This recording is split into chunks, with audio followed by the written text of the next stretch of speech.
Oke, sambil nunggu teman yang lain, saya mulai perkuliahan dulu ya. Izin saya share screen dulu.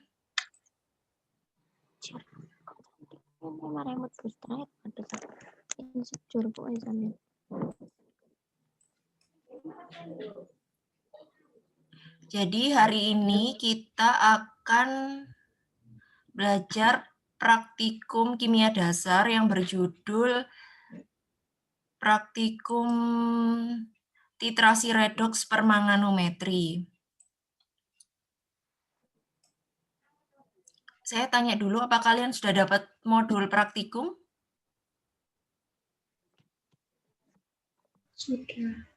Sudah, Ibu. Oke, sudah. Sudah, Bu. Jadi nanti bisa dilihat di modul kalian yang topiknya adalah titrasi redoks atau permanganometri. Jadi sebelumnya saya jelaskan dulu. Titrasi itu apa? Titrasi itu adalah penetapan kadar dari suatu zat berdasarkan volume. Cara titrasi itu bagaimana? Cara titrasi itu biasanya dilakukan dengan penambahan larutan yang konsentrasinya itu sudah diketahui. Jadi penambahannya itu tetes demi tetes.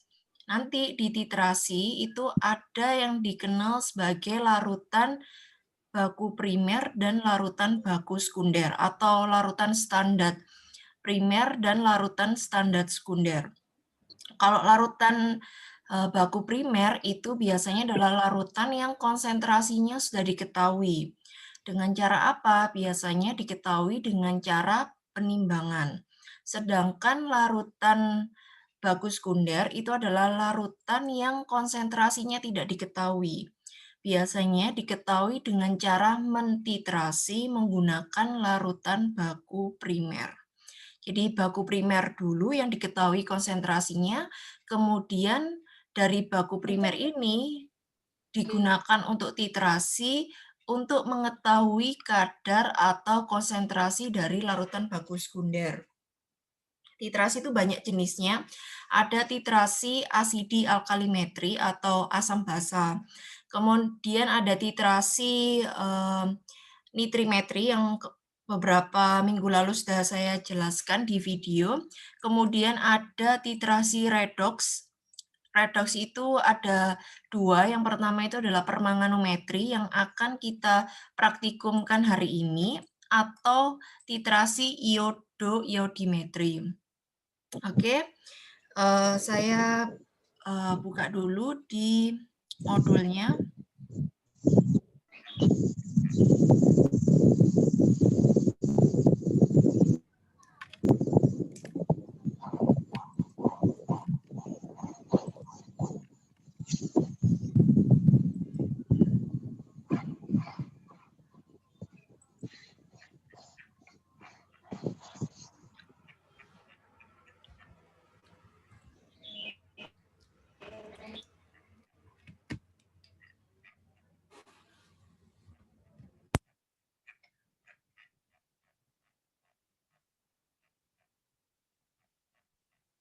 Ini ya.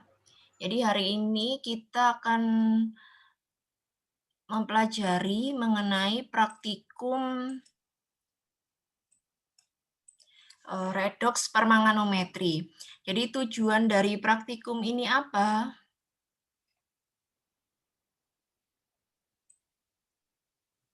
Jadi tujuan dari praktikum ini apa? Tujuannya adalah agar mahasiswa mengetahui cara analisa sampel dengan metode titrasi permanganometri. Jadi prinsip titrasi redoks itu didasarkan pada reaksi reduksi dan oksidasi. Mungkin kalau kalian sudah pernah belajar waktu sekolah, jadi redoks itu kepanjangan dari reduksi dan oksidasi. Jadi kalau reduksi itu biasanya terjadi penurunan bilangan oksidasi, sedangkan oksidasi itu adalah terjadi peningkatan bilangan oksidasi. Kalau reduksi itu nanti zatnya itu adalah Reduksi itu nanti zatnya itu adalah oksidator, kalau oksidasi zatnya itu adalah reduktor, jadi kebalikannya. Oksidasi, reduktor, reduksi, oksidator.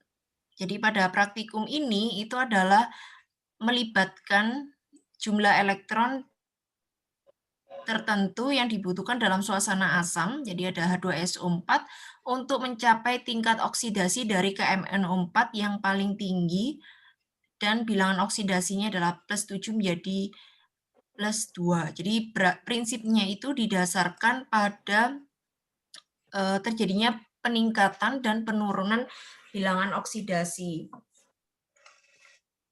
Oke, kalau misalnya ada yang ditanyakan, silakan langsung aja ditanyakan. Kalau memang masih belum ada yang ditanyakan, saya lanjutkan lagi.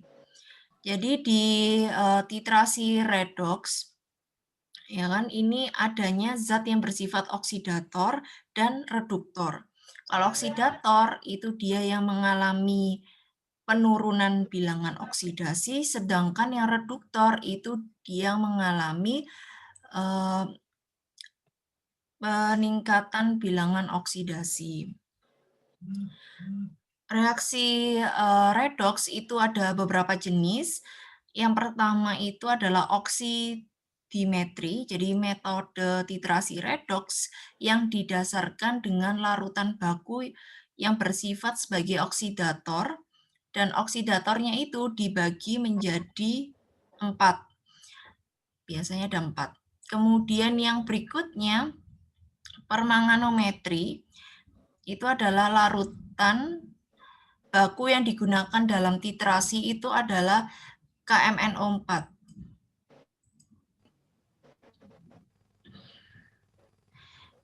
Jadi KMnO4 atau kalium permanganat. Jadi permanganometri itu dia menggunakan bahannya itu adalah kalium permanganat. Dan biasanya terjadi dalam suasana asam. Sama oksidometri juga dia dalam suasana asam, tapi ada 4 jenis oksidator. Kalau permanganometri itu hanya 1 jenis oksidatornya, yaitu kalium permanganat. Kemudian ada dikorimetri. Jadi dikorimetri ini adalah larutan baku yang digunakan dalam titrasi itu adalah kalium kromat, K2Cr2O7. Kemudian ada serimetri. Jadi serimetri ini adalah salah satu jenis titrasi redoks yang didasarkan pada larutan CeSO4. Kemudian ada iodometri. Jadi iodometri ini dikenal sebagai titrasi langsung dan titrasi tidak langsung. Jadi larutan yang digunakan itu adalah I2 atau iodin. Dan yang terakhir itu adalah reduksimetri. Jadi metode titrasi redoks yang menggunakan zat reduktor, ini dikenal sebagai iodimetri, pakai iodin. Larutannya itu adalah natrium tiosulfat. Jadi kalau di titrasi redoks itu ada beberapa jenis, ada 5 jenis ya. Jadi itu tadi oksidometri, permanganometri, kemudian dikorimetri, serimetri, dan reduksimetri. Masing-masing jenis ini itu punya sifat dari reagen yang spesifik. Jadi yang membedakan antara satu jenis titrasi dengan titrasi yang lainnya. Dan biasanya kalau titrasi itu pasti ada yang namanya indikator. Indikator itu apa? Indikator itu adalah bahan yang dapat menunjukkan adanya perubahan warna saat titik akhir titrasi. Ini titrasi itu ada titik ekivalen titrasi, TET, dan titik akhir titrasi. Kalau titik ekivalen titrasi atau TET itu biasanya kondisi kesetimbangan. Sedangkan titik akhir titrasi itu biasanya ditandai dengan titrasi itu harus dihentikan gitu. Oke, jadi saya jelaskan ini alat dan bahannya, saya putarkan videonya.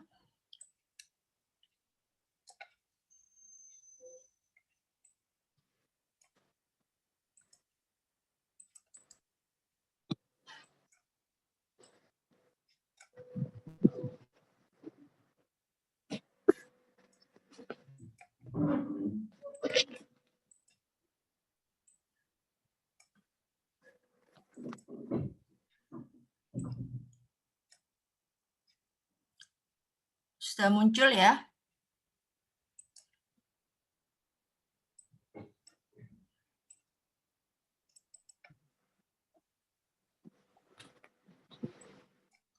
Jadi ini adalah bahan praktikumnya. Ini adalah alat-alat praktikum.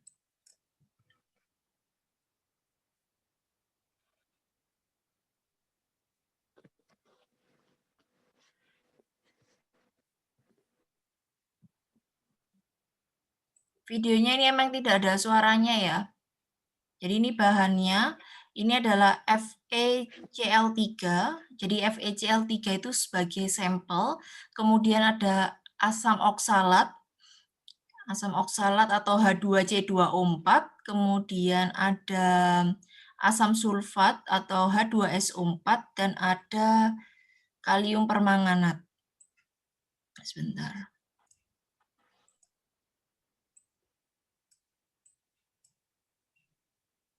Ini ya. Jadi ini adalah bahan-bahan yang digunakan di dalam praktikum. Jadi nanti ada 2 praktikum. Yang pertama adalah pembakuan larutan KMNO4 dan yang kedua itu adalah preparasi sampel. Oke, ini bahannya. Ini alatnya, jadi ada biasa pipet ukur 10 mili, kemudian ada Erlenmeyer, kemudian ada corong dan filler, kemudian ada beker gelas atau yang disebut gelas kimia, kemudian ada buret dan statif. Jadi setiap titrasi itu pasti membutuhkan buret dan statif.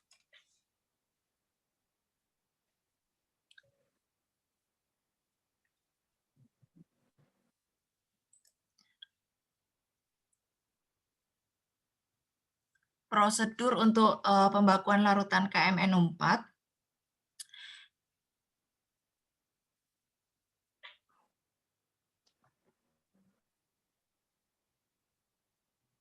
Jadi pipet 10 mili asam oksalat atau H2C2O4.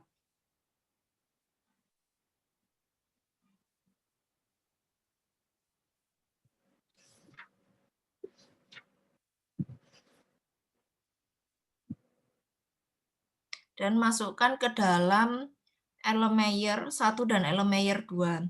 Jadi titrasinya itu dilakukan secara duplo atau 2 kali. Kenapa harus dilakukan 2 kali? Karena untuk mengetahui volume titrasi rata-rata dan mendapatkan data yang akurat.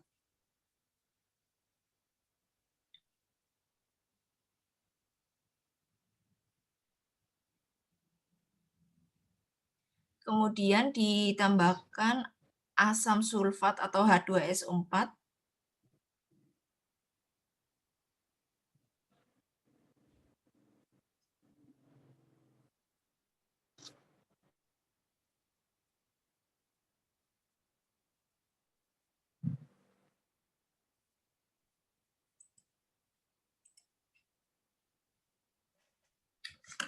H2SO4 sebanyak 6 mili. Ada Erlenmeyer 1 dan Erlenmeyer kedua. Karena titrasi redoks itu dalam suasana asam, H2SO4 itu kan dia asam sulfat, berarti yang menyebabkan adanya kondisi asam dari suatu titrasi redoks. Oke, kemudian dipanaskan beberapa menit pada suhu 80 sampai kurang lebih 90 derajat Celcius.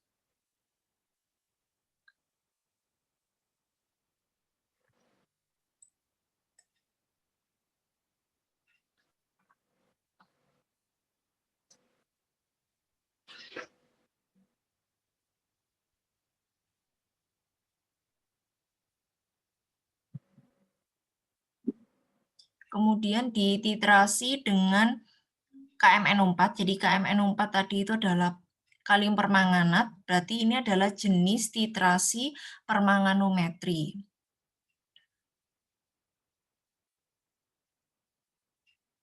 Jadi karena titrasinya itu redoks, berarti biasanya digunakan buretnya itu yang warnanya adalah gelap untuk mencegah adanya kontak dengan udara.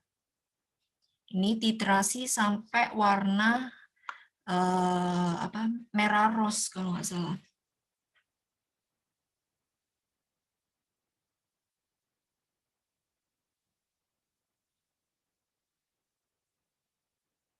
Warna rose dan dilakukan sebanyak 2 kali atau duplo.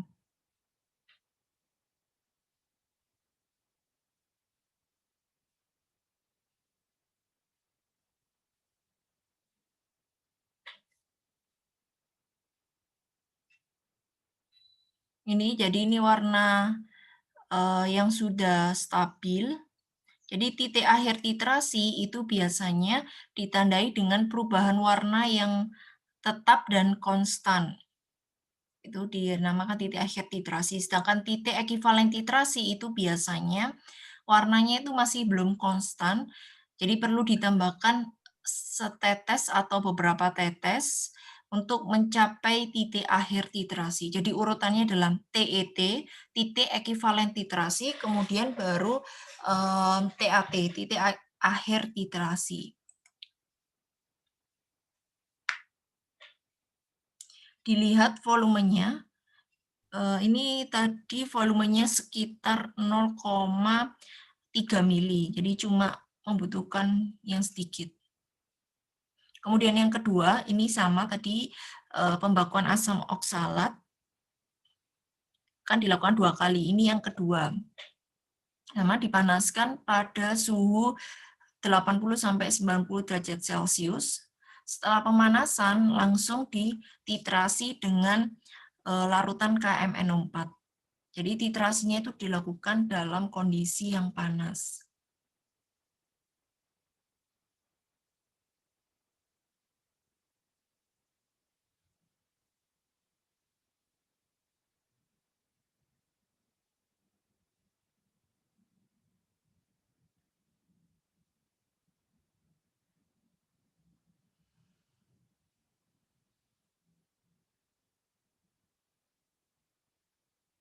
Nah, ini kan dia masih berubah warna jadi putih kembali ya, berarti dia belum mencapai titik akhir titrasi. Tambahkan terus sampai warnanya itu adalah warna yang konstan.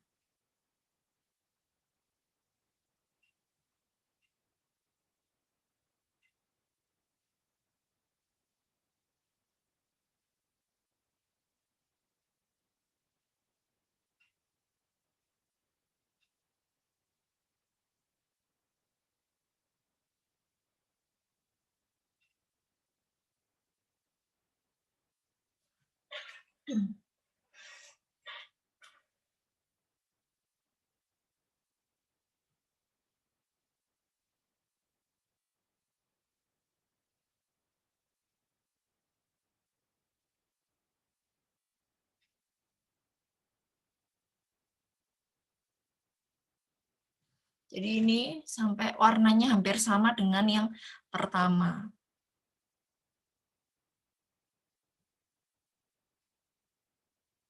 Jadi yang pertama ini adalah 0,3 mili, kemudian yang kedua ini adalah 0,4 mili. Jadi selisihnya hanya sedikit, selisih 0,1 mili.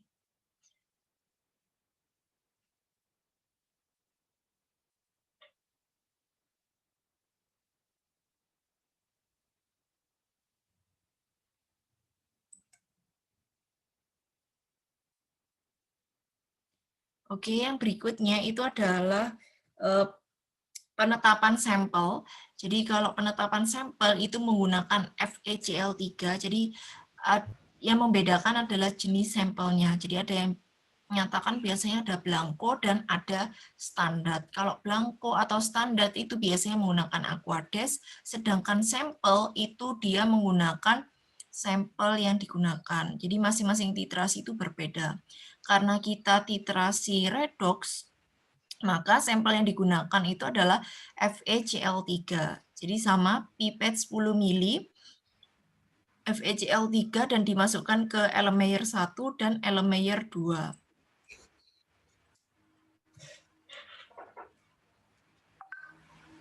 Kemudian ditambahkan asam sulfat atau H2SO4 6 mili pada masing-masing Erlenmeyer.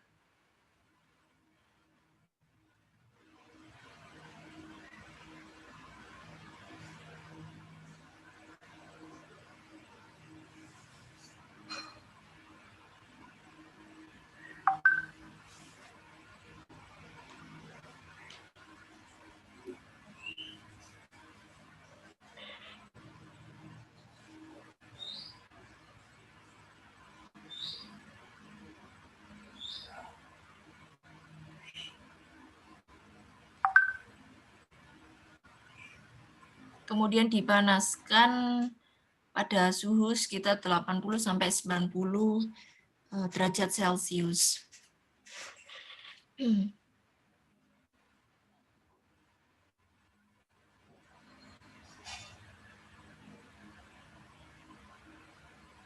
Setelah dipanaskan, dilakukan titrasi dengan KMNO4 sampai berubah warna menjadi merah rose.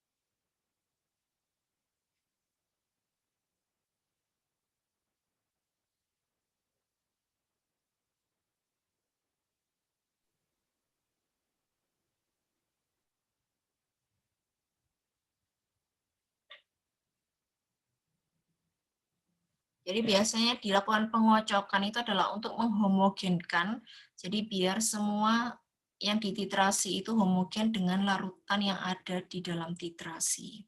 Itu tadi volumenya adalah 0,2 mili.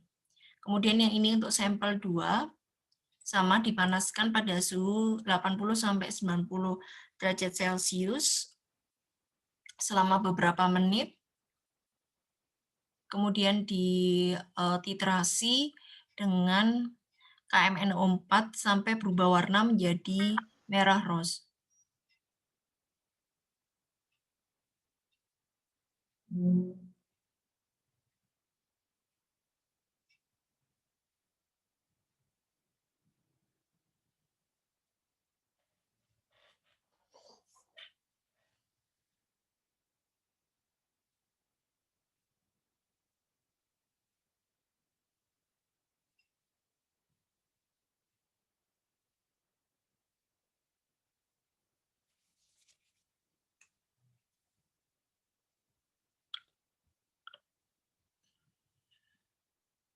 Ini adalah volumenya tadi 0,3 mili. Jadi volume titrasinya itu tidak berbeda jauh antara penetapan kadar dengan pembakuan larutan KMNO4 dan preparasi sampel. Jadi ini secara keseluruhannya pembakuan asam oksalat dengan KMNO4 dan preparasi sampel.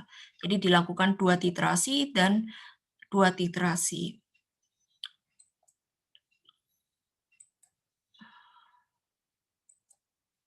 Oke, mungkin ada yang mau ditanyakan dulu sampai sini atau terlalu cepat?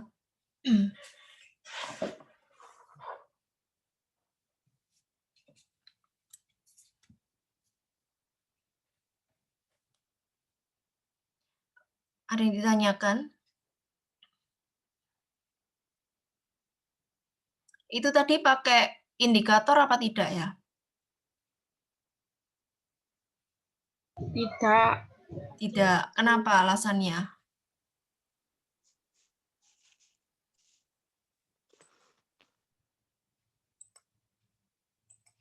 Kenapa alasannya?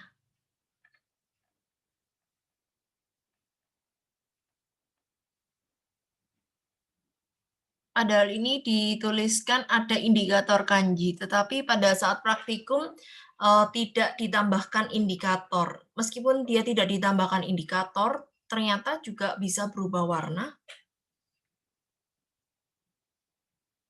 Ada yang tahu?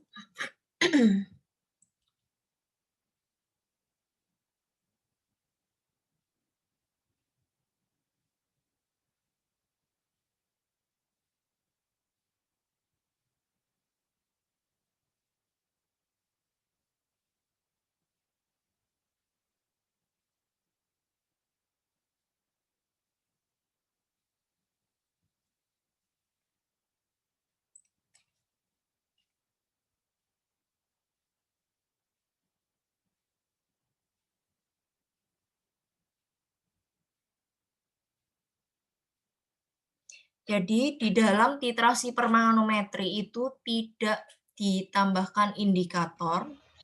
Jadi indikator kanji atau yang dikenal sebagai indikator amilum, karena pada titrasi ini sudah menunjukkan adanya perubahan warna saat titik akhir titrasi.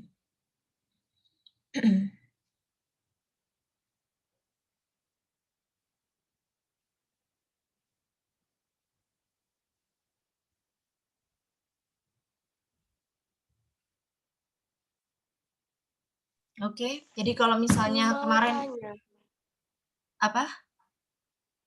Ada yang tanyakan? fungsi indikator kanji sendiri itu buat apa? Oke. Jadi biasanya indikator kanji itu sengaja ditambahkan jika tidak ada perubahan warna. Oke. Tadi kan dipanaskan. Pemanasan itu fungsinya apa? Pemanasan itu fungsinya adalah untuk mempercepat terjadinya suatu reaksi. Jadi kalau misal tadi setelah dipanaskan dan dititrasi dengan KMNO4 dalam volume sekitar 5-10 mili tidak berubah warna, maka harus ditambahkan indikator kanji. Tetapi jika sudah berubah warna menjadi merah ros, berarti tidak perlu ditambahkan indikator kanji. Jadi indikator kanji ini dia konvensional ya, maksudnya kondisional, bisa ditambahkan atau tidak ditambahkan. Itu, oke, paham? Oke, ada lagi yang mungkin ditanyakan?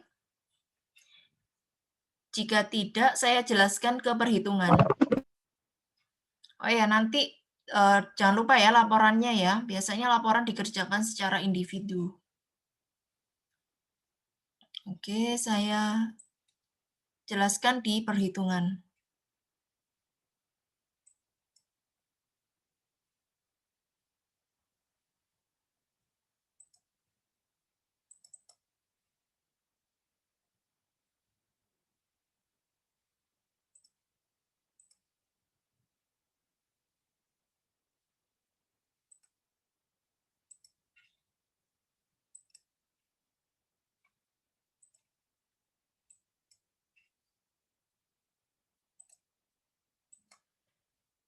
Oke, kan ada dua perhitungan. Yang pertama adalah pembakuan larutan KMNO4.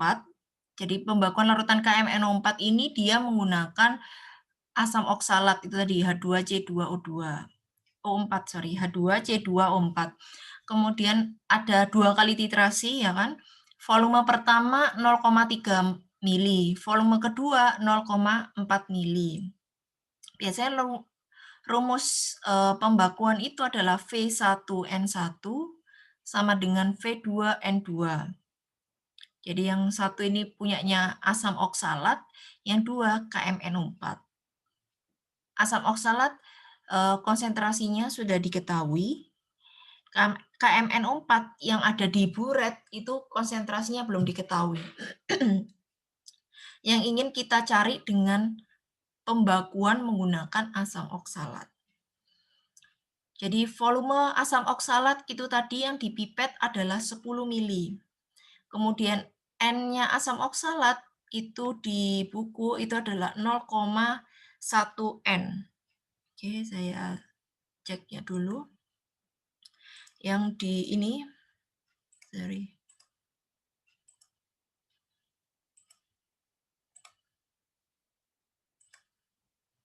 Ini asam oksalat ini kan H2C2O4. H2O ini. Nah, yang pembakuan ini yang dipipet asam oksalat adalah 10 mili. Berarti V-nya adalah 10 mili. Kemudian N-nya asam oksalat itu adalah ini 0,1 N. Oke, paham? Saya share yang perhitungan lagi. Kemudian V2 atau volume KMNO4 itu didapatkan dari volume titrasi.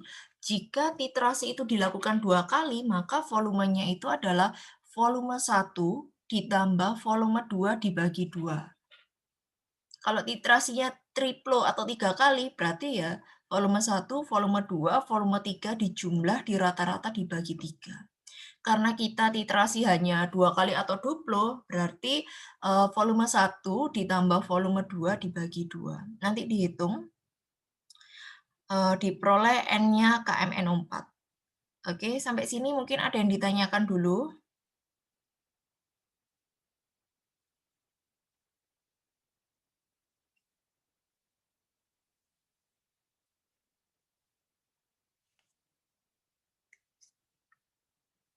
Oke, kalau nggak ada yang ditanyakan, ke penetapan kadar sampel. Jadi tadi sampelnya itu adalah FeCl3, ya kan? Volume pertama adalah 0,2 mili. Volume kedua itu adalah 0,3 mili. Persen kadar itu dalam bentuk B per V, berat per volume. Itu sama dengan milititran dikali N-titran dikali BE dibagi milisampel kali 1000 kali 100. Jadi milititran dari mana? Ya ini, volume titrasi ini kalian jumlah, kalian rata-rata.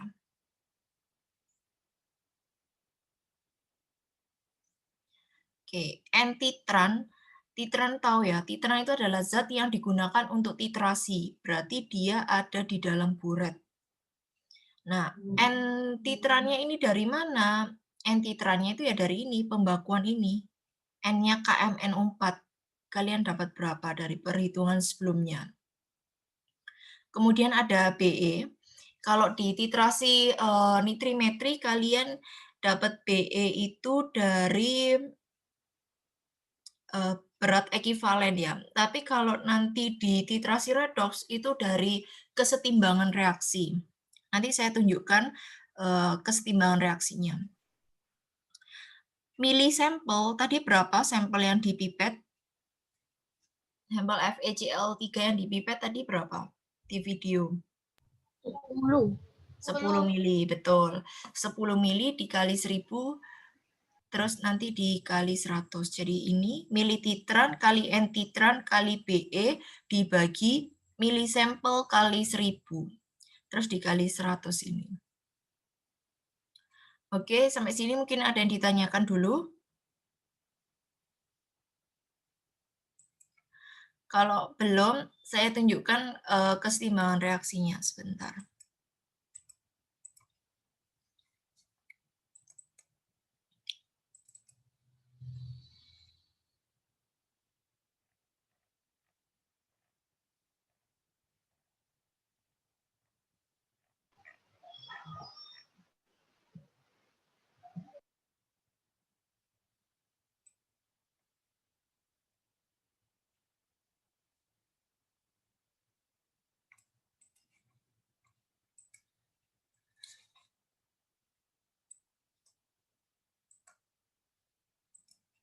Sudah muncul ya di layar kalian. Jadi reaksinya itu tadi kan asam oksalat, kemudian MnO4 permanganat, kemudian hasilnya adalah Mn, CO2, dan 8H2O. Jadi ini itu adalah reaksi yang sudah setara.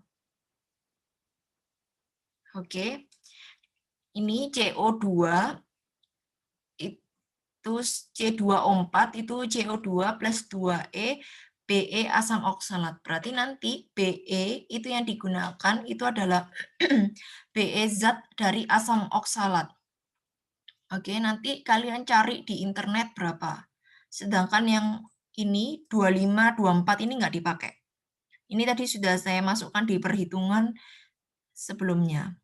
Oke, kalian nanti ini ambil reaksi yang ini sampai sini. Oke, dan cari Be asam oksalat. Sampai sini paham? Sampai sini paham?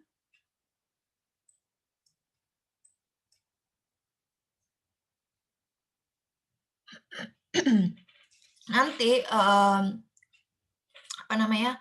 Laporannya itu hanya berisi perhitungan, kemudian reaksi,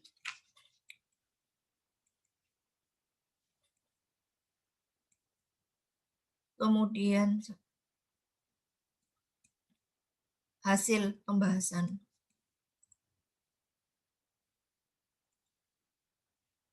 Dan kesimpulan.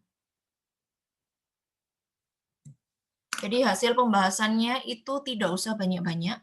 Perhitungannya itu dari tadi yang sudah saya sampaikan. Kemudian reaksinya ini tinggal cari Be asam oksalat. Kemudian hasil pembahasannya kalian jelaskan singkat. Titrasi redoks, permanganometri, jadi sampelnya FeCl3, kemudian kenapa tidak digunakan indikator,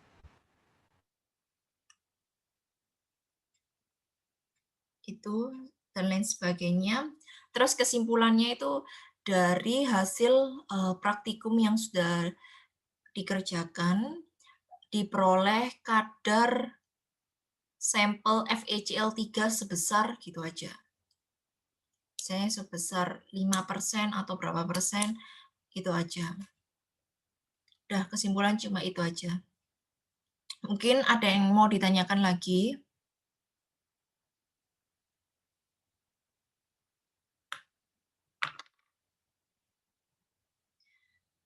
Be asam oksalat itu nanti cari, jadi Be itu adalah berat ekivalen. Berat ekivalen itu apa? Biasanya adalah Mr, massa relatif dari asam oksalat dikalikan valensi. Valensinya asam oksalat ini 2 ya, nanti dikalikan 2. Jadi kalau kemarin NaOH yang dititrasi nitrimetri itu kan mRNaOH kan 40. Valensi NaOH 1, berarti 40 kali 1 sama dengan 1. Kalau ini nanti cari Mr asam oksalat dikalikan 2 atau nanti langsung kalian cari Be dari asam oksalat.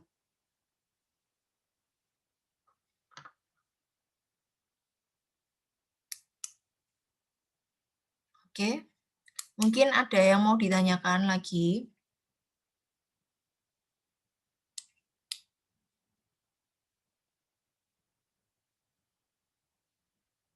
Laporannya dikumpulkan kapan?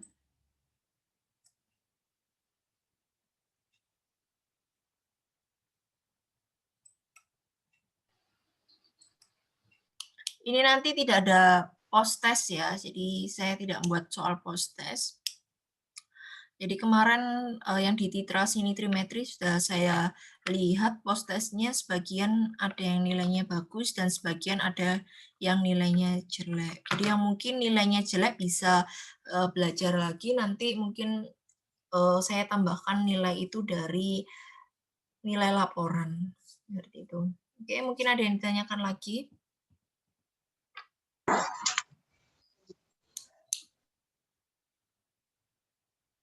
Ada yang ditanyakan lagi apa tidak?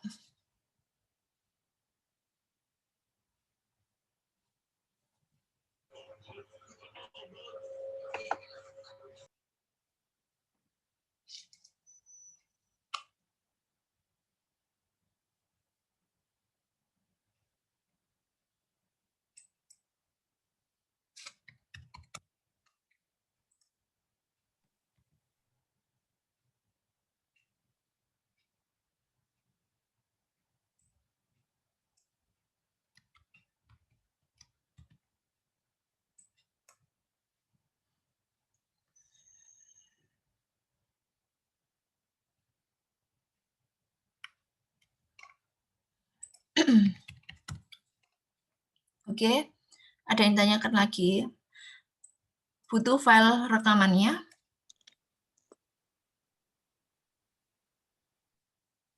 Iya, Bu, sangat butuh. Oke. Oke, nanti file ini coba saya share dulu di Google Classroom. Kalau bisa saya share, tapi kalau nggak bisa nanti saya share di YouTube. Karena biasanya itu videonya itu kapasitasnya besar. Jadi kalau di-share di Google Classroom itu kadang itu nggak bisa terbuka, nggak bisa terbaca. Makanya kadang saya pilih di YouTube. Jadi kadang itu filenya itu ada yang sampai, padahal videonya itu cuma 10-15 menit, tapi filenya sudah sampai 1 giga. Jadi biasanya saya share-nya itu di YouTube karena kalian nggak perlu download dan bisa diputar berkali-kali. Dan biasanya maksudnya nggak putus-putus gitu. Karena kalau di Google Classroom itu ada batas maksimal file yang bisa di-share gitu. Oke.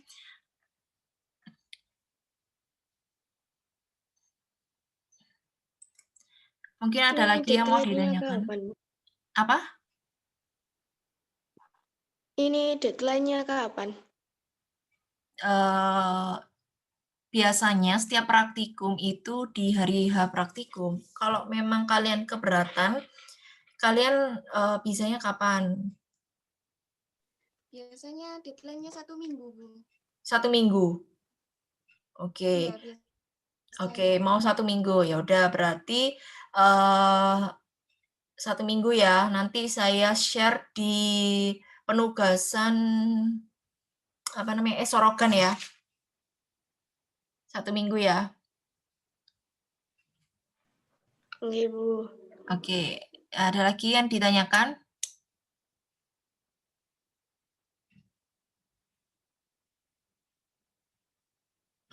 Kalau memang tidak ada lagi yang ditanyakan, saya cukupkan pertemuan hari ini. Kurang lebihnya saya minta maaf, saya tutup.